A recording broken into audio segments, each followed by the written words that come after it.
Il y a eu une interruption dans nos discussions. Pendant ce temps-là, le président américain a échangé au téléphone avec le président russe et ils sont convenus du fait qu'il y aurait une rencontre au cours des 2 prochaines semaines entre le président Poutine et Zelensky dans un lieu à décider. Voilà donc pour l'annonce, ça pourrait avoir lieu dans les 15 prochains jours. Retournement assez spectaculaire analysé par Yves Gégaud ce matin. Bonjour. Bonjour. Ancien ministre, directeur de la publication de la lettre du Made in France. Thomas Friand, bonjour. Bonjour. Directeur exécutif de l'Institut géopolitique et business de l'ESSEC. Et Aline Lebay-Kremer, bonjour. Bonjour. Journaliste cofondatrice du collectif Stand with Ukraine. L'impensable donc devient réalité. Yves Gégaud, la rencontre pourrait avoir lieu dans les 15 jours. Alors qu'il y a encore quelques semaines, pour Vladimir Poutine, il était inenvisageable de parler en tête-à-tête avec le président ukrainien. C'est en tout cas ce qu'il déclarait. Je crois qu'il faut reconnaître que si le mot leadership a une résonance aujourd'hui, c'est quand même celui du président américain. On peut lui trouver plein de défauts, et je ne suis pas le dernier à lui en trouver, d'imprévisibilité, de brutalité. Mais en l'occurrence, c'est autour de lui qu'est en train de se construire un chemin. Alors est-ce que ce chemin aboutira à une paix? L'avenir proche apparemment nous le dira. Je pense que les 2 chefs d'État, enfin les 3, sont aussi pressés les uns que les autres. Je pense que Donald Trump veut mener les affaires tambour battant, mais c'est assez son style. Et puis il ne faut pas oublier que c'est en octobre que se réunit le comité Nobel et que ça reste quand même, à mon avis, un objectif très fort pour lui et très symbolique pour lui.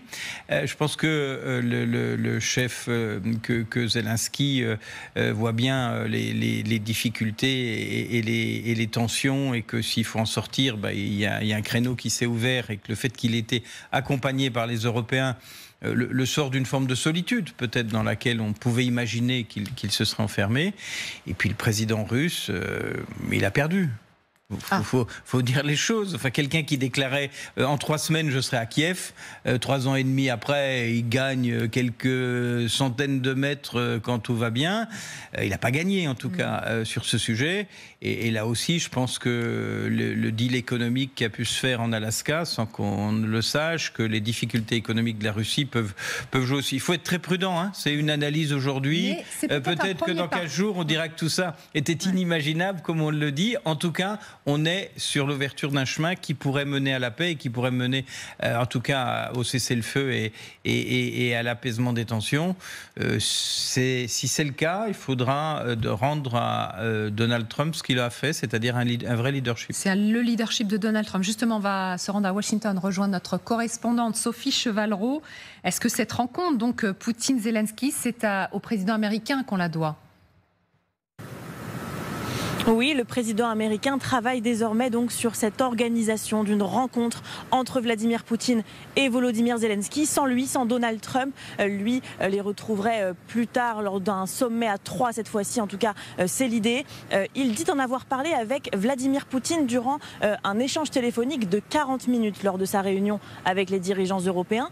Volodymyr Zelensky, de son côté, vous l'avez entendu, dit être prêt à une telle rencontre. Alors, dans les médias américains, on se demande si tout ça est bien réaliste, si on va vraiment pouvoir voir prochainement les 2 dirigeants ukrainiens et russes dans une même pièce. Il y a quelques instants sur CNN, un analyste en plateau disait « Pardonnez-moi, mais je ne pense pas que Poutine veuille la paix, malgré, même si le président Trump dit le contraire. » En tout cas, pour beaucoup ici, ce qui est sûr, c'est qu'on assiste à une véritable avancée dans le règlement du conflit ukrainien après cette journée historique à Washington. Effectivement, c'est un premier pas. Merci beaucoup, Sophie. Mais vous l'avez entendu, et Yves Gégaud le disait, il faut rester prudent, parce que qui dit rencontre, ne dit pas rencontre conclusive. Votre sentiment à vous, Aline ? En tout cas, ce qui est certain, c'est qu'on est loin à ce stade d'un désengagement des États-Unis, dont il a été beaucoup question. Là, les États-Unis ont envoyé des signaux d'engagement dans beaucoup de processus extrêmement forts, et y compris dans la question de la garantie de sécurité pour l'Ukraine, qui était un point absolument crucial. C'était un des enjeux, et il en a beaucoup été question avec l'implication des États-Unis, et avec une petite révolution, c'est-à-dire qu'à la question est-ce qu'il y aurait y compris un engagement d'hommes, de soldats américains sur le terrain, ça n'a pas été exclu. Et ça, c'est quand même l'aborder longuement. Effectivement, voilà, les garanties de sécurité, c'est l'autre avancée de la soirée. Voilà, donc après, ceci égale de la force, parce que dans l'absolu, ça, et c'est partagé par énormément d'Ukrainiens évidemment, mais pas que, non, Poutine ne veut pas la paix. Poutine doit être forcé à venir à cette table, il doit être forcé à faire la paix. Donc il y a eu beaucoup de signaux, y compris d'un point de vue strictement économique, qui touche à la vente d'armes aussi. Donc tout ça, c'est pour dire que tout ça, ça met la pression sur la Russie d'une façon ou d'une autre. Et c'est ça aussi qui est en train de se passer et qui est aussi une des réussites. Vladimir Poutine a perdu, vous venez de dire, Yves Gégaud. Oui, vous dites que la pression est sur la Russie. Pardon, on va partir justement à Moscou. On a envie d'avoir... J'ai pas voulu dire qu'il voulait la paix. Hein. Non. Je pense qu'à court terme, il a perdu et que la grande force de Poutine, si vous regardez 10 ans en arrière, il était chef d'État, tous ceux qui étaient là hier ne l'étaient pas. Et si vous regardez 10 ans devant, il sera encore chef d'État et tous ceux qui seront là, on ne sait pas qui ils sont. Donc il a le temps avec lui. Mais dans le court terme, je pense qu'il a perdu. Alors, qu'en pense-t-on du côté de Moscou? Évidemment, cette réunion à Washington, ou ces réunions à Washington étaient attentivement scrutées. Le conseiller diplomatique de Vladimir Poutine donc, confirme la prochaine tenue donc, de discussions entre Ukrainiens et Russes. Une conversation téléphonique a eu lieu entre Donald Trump et Vladimir Poutine. Lors d'une autre conversation téléphonique, Vladimir Poutine et Donald Trump se sont exprimés en faveur de la poursuite des pourparlers directs entre les délégations russes et ukrainiennes sur ce sujet.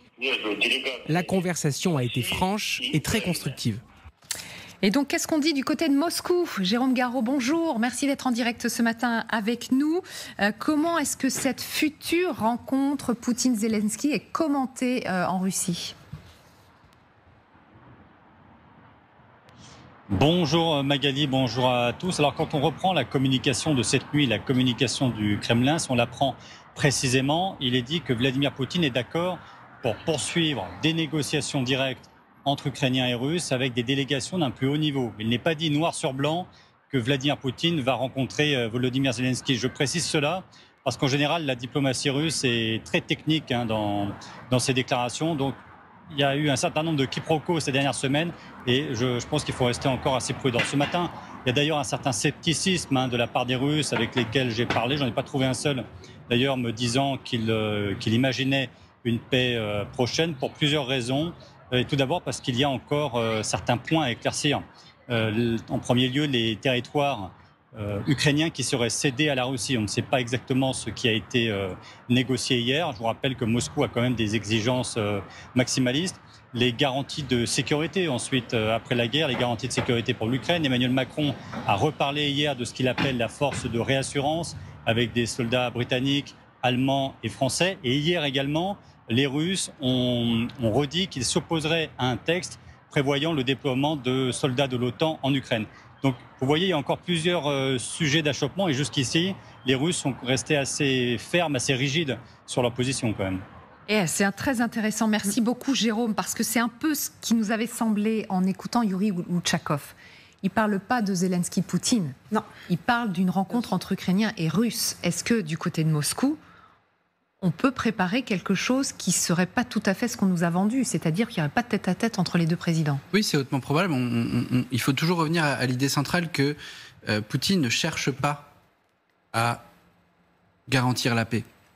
Il cherche à préparer la suite, c'est-à-dire sa guerre d'Europe. Donc, tout élément qui, dans le processus, lui permettra de gagner du temps en délayant ou en décevant, en délayant le processus ou en décevant ses interlocuteurs, va dans son sens. Et en l'occurrence, ils ont employé une formule tout à fait classique dans le langage diplomatique. Une délégation de plus haut niveau, ça ne veut pas dire que ça sera du plus haut niveau, c'est-à-dire des chefs d'État qui se parleront directement. D'autant plus qu'on le voit, les éléments de la négociation, les deux grandes variables de la négociation sont encore loin d'être stabilisées. Il y a en effet, d'un côté, la question des cessions territoriales que seuls les Ukrainiens pourraient souverainement choisir de faire, encore qu'il faille trouver un langage juridique qui soit approprié, puisque la coalition des volontaires, tous les États qui se sont engagés pour soutenir l'Ukraine ont plaidé pour que les frontières ne soient pas réécrites par la force. Or, une concession territoriale, ça revient à revenir sur ce principe-là. Donc il va falloir trouver les termes dans lesquels on parlait. Est-ce qu'on parle de territoire perdu, de territoire gelé? Enfin bref, il y a toute une réflexion à mener à ça, sans parler même du contenu territorial, puisque la Russie réclame dans le Donbass plus qu'elle n'a jamais réussi à annexer. Et on sait que si elle devait aller chercher la totalité du Donbass qu'elle réclame, il lui faudrait au moins encore 4 ans de guerre et probablement 2 millions d'hommes perdus sur le terrain. Donc on voit bien qu'elle a plus qu'une position maximaliste, elle réclame encore plus que ce qu'elle a réussi à obtenir par les combats. Et de l'autre côté, il y a la question des garanties de sécurité, avec d'une part le flou entretenu par les Américains qui sont rentrés dans ce débat, et c'est très heureux, il faut le souligner. Néanmoins, on ne sait pas jusqu'où ça va aller. On sait que la limite maximale qui est totalement exclue, a priori, c'est cette question d'adhésion à l'OTAN, en tout cas d'art de protection type article 5. Mais en delà de ça, il y a la question du niveau d'implication des Américains dans un deuxième rideau. Est-ce que c'est simplement de la coordination de la coalition des volontaires ? Question qu'on va poser dans la deuxième partie de l'émission. Et donc, on voit qu'il y a sur ce deuxième pilier qui sont les garanties de sécurité, non seulement il y a l'ambiguïté américaine, mais il y a aussi le refus catégorique des Russes. Donc en fait, sur les termes principaux de la négociation, rien n'est prêt. On va dans cette direction-là, mais rien n'est prêt. Et donc c'est pour ça qu'il est très clair qu'une étape technique sera a priori indispensable avant d'imaginer une trilatérale en présence des deux chefs. L'idée de Donald Trump, de toute façon, c'était... Alors, je ne sais pas si on peut parler c'est pas une pièce de théâtre, mais en tout cas, c'était en 3 actes, effectivement. C'était la rencontre avec Poutine, c'était en Alaska vendredi. La rencontre avec Zelensky, c'était hier à Washington. Et ensuite, une rencontre en tête-à-tête des 2 présidents. Et pourquoi pas, lui, se mettre dans la boucle. Est-ce que ça en prend le chemin, quand même ? Alors, on est sur un chemin. Est-ce que le chemin va s'interrompre et est-ce que la route sera effondrée et qu'on ne pourra pas aller plus loin ? L'avenir va nous le dire. Moi, je pense que Trump a dit, au-delà de la rencontre éventuelle de haut niveau, on verra qui c'est, qu'il souhaitait une trilatérale, c'est-à-dire être autour de la table. Parce qu'il imagine bien que, pour le coup, Poutine viendra à une trilatérale. Il n'imagine pas qu'il n'y ait pas le président Poutine. Donc je pense qu'il essaye d'enfermer les Russes dans son chemin et dans son scénario. Est-ce qu'ils vont en sortir un peu, beaucoup, pas du tout ? Est-ce qu'ils sont capables de traiter des sujets fondamentaux pendant ces réunions-là ? Moi, je pense qu'ils ont commencé à en discuter. Il y avait hier une photo à circuler, d'ailleurs, Zelensky devant une carte, on va la montrer. Sur ce sujet, j'imagine qu'ils n'ont pas parlé de la pluie et du beau temps devant la carte. Ils ont montré des choses que Poutine a évoqué, Trump a évoqué un certain nombre de souhaits de Poutine et que les choses sont en train de se discuter à ce niveau-là. Des rencontres techniques, j'imagine qu'il y a quand même un dialogue diplomatique qui n'est pas connu et qui avance sur ce sujet. C'est vrai que cette fameuse bilatérale dont on parle, elle sera très intéressante de savoir qui est autour de la table et quand est-ce qu'elle... Exactement. Voilà. Ça va être un point fort. Si c'est Poutine et Zelensky, je pense que ça conforte un peu le chemin positif que souhaitent les États-Unis et au fond que souhaitent aussi les Européens. Il y a des images qui nous parviennent au fur et à mesure de la soirée d'hier, parce qu'on vous en a montré beaucoup depuis hier soir sur LCI, mais on en découvre au fil des heures un petit peu plus. On avait envie de commenter avec vous l'ambiance, parce que Volodymyr Zelensky, quand même, entre février à droite de votre image et hier soir à gauche, la transformation est spectaculaire. C'est-à-dire qu'il n'est pas du tout venu dans un terrain aussi hostile. On a vu des rires, on a vu des plaisanteries, on a vu des moments de complicité. Et Volodymyr Zelensky, qui est présenté au gouvernement américain par Donald Trump, et regardez ces poignées de main assez chaleureuses. Yves Gégaud, je ne sais pas si vous pouvez nous aider à les commenter. Comment est-ce que vous avez trouvé comment est-ce que vous pourriez qualifier ce sommet de Washington hier avec ces rencontres avec Zelensky ? Je dirais détendu. Voilà. Sur ce thème-là, je pense qu'il y a eu entre le mois de février et aujourd'hui un certain nombre d'éléments. Il y a eu la rencontre en tête-à-tête à Rome, et les images restent fortes dans la basilique Saint-Pierre à l'occasion des obsèques du pape François. Ouais. Je pense que les hommes ont appris à se connaître, vous savez, c'est aussi de la matière humaine, c'est aussi des gens qui ont appris à se comprendre, à se connaître, à se respecter, à comprendre les défauts et les attentes de l'autre, et qu'ils ont tous les deux des intérêts qui ne sont pas divergents à ce moment de l'histoire. Le président Trump veut montrer qu'il fait la paix, il espère le prix Nobel et d'avoir, en plus de tout ce qu'il a déjà fait, estime-t-il, cette carte-là. Et je pense que Zelensky veut exister et montrer qu'il discute et qu'il est capable de discuter avec les chefs d'État. Donc oui, c'était détendu. Il y avait même des sourires et des plaisanteries. Ouais. Ça doit pas nous faire, l'image ne doit pas effacer la réalité, à la fois de ce que vivent les Ukrainiens et à la fois que rien n'est réglé. Mais au fond, déjà, quand vous faites une belle vitrine, vous pouvez vous dire qu'à l'intérieur du magasin, ça va s'améliorer. Exactement. On va voir justement en Ukraine comment ça a été jugé cette rencontre. Volodymyr Zelensky, donc écoutez-le hier à l'issue des réunions. Le président américain a contacté la partie russe et ils ont évoqué des pas diplomatiques importants. La Russie a d'abord proposé une rencontre bilatérale Ukraine-Russie et par la suite une rencontre trilatérale. Mais comme je vous ai dit, je me tiens prêt à tout type de rencontre au niveau des dirigeants, car c'est seulement à ce niveau-là que ces questions extrêmement importantes et douloureuses peuvent être résolues. Tous les leaders européens m'ont soutenu.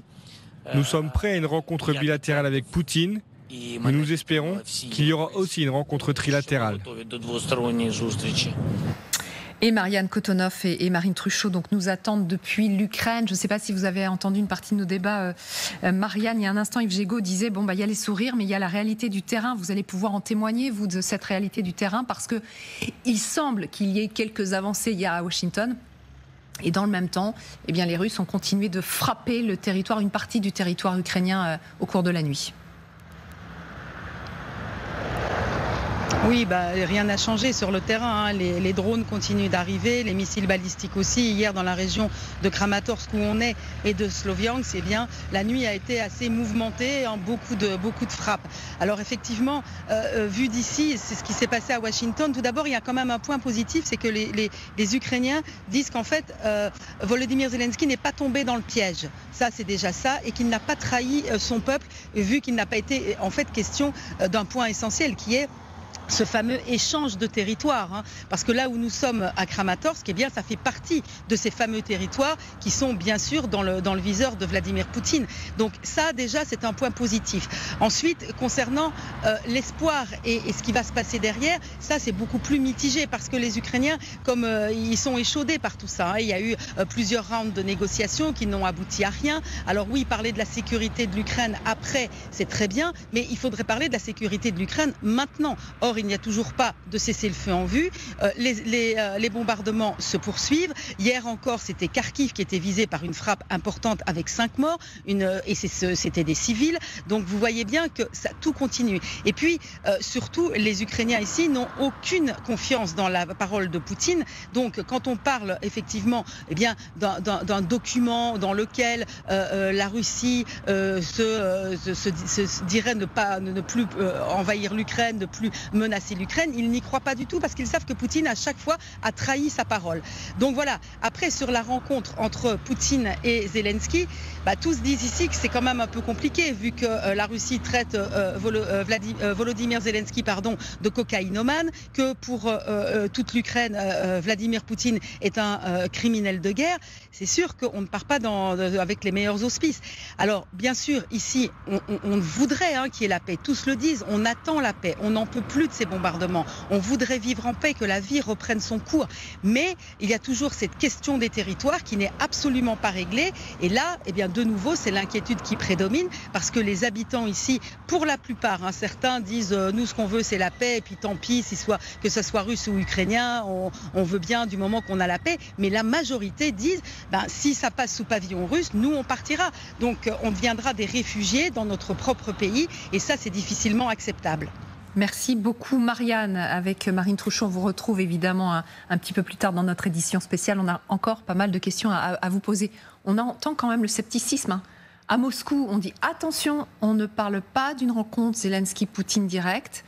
Et en Ukraine, on se dit oui, alors on n'est pas sûr que ce soit pour demain quand même. Ça, c'est certain. Ce qu'est en train de faire Volodymyr Zelensky aussi, c'est de prouver depuis plusieurs séquences diplomatiques, avec comme point d'orgue, évidemment, journée quasi historique d'hier, c'est que les Ukrainiens sont prêts à tout pour avoir la paix.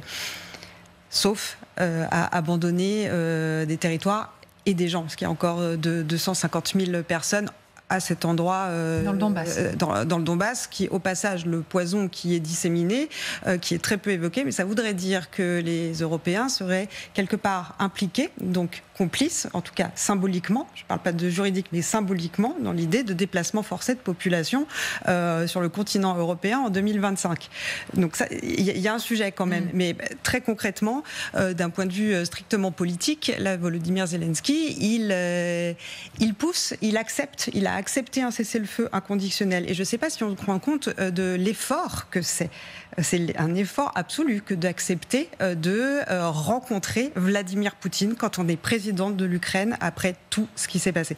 Donc c'est une énorme concession en réalité, mais il l'accepte. Et en fait, ce qu'il fait pas à pas, à chaque fois, c'est de démontrer ou de pousser la Russie dans ses retranchements et ses mensonges. Et c'est ça aussi, c'est-à-dire qu'à chaque étape, il y a de la vérité qui avance.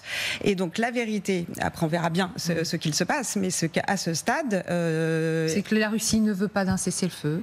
La Russie ne veut pas la paix. Voilà, ou en tout cas, elle ne fait pas tout pour, c'est moins qu'on puisse dire. Mais ça, il faut le démontrer de façon inlassable.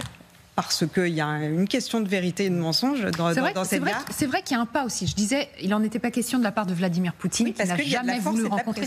Oui. Exactement, sauf que Volodymyr Zelensky, pendant toute une période, disait, dans ces circonstances, je ne veux pas rencontrer Vladimir Poutine. Donc là, du côté des Ukrainiens, c'est clair, c'est dit, on l'a entendu de la part du président ukrainien, oui, j'accepte aujourd'hui de faire cet effort. Du côté du président russe, on n'a pas de réponse. Il y a deux vérités qui sont révélées. D'abord, c'est que faire la paix, c'est difficile. C'est extrêmement. Si c'était simple, ça se saurait historiquement. C'est très difficile sur ce sujet. Et la deuxième vérité, effectivement, c'est que de part et d'autre, les populations souffrent et finissent par ne plus croire à ces éléments. Faut quand même noter que l'Ukraine est debout derrière Zelensky, qu'il n'y a pas de remise en cause au fond de son leadership dans son pays, qu'il n'y a pas de remise en cause d'ailleurs du leadership de Poutine non plus d'un autre côté. Mais c'est effectivement compliqué. Moi, je regardais quand même, c'est le chancelier allemand qui a dit qu'il y aurait une rencontre dans les 15 jours entre Poutine et Zelensky. Il n'a pas dit qu'il y aurait une délégation de haut niveau qui se mettrait autour d'une table. Je ne le vois pas inventer quelque chose sans en avoir des éléments. Les proches de Trump disent que Poutine aura accepté cette idée de rencontrer Zelensky dans sa conversation avec Trump.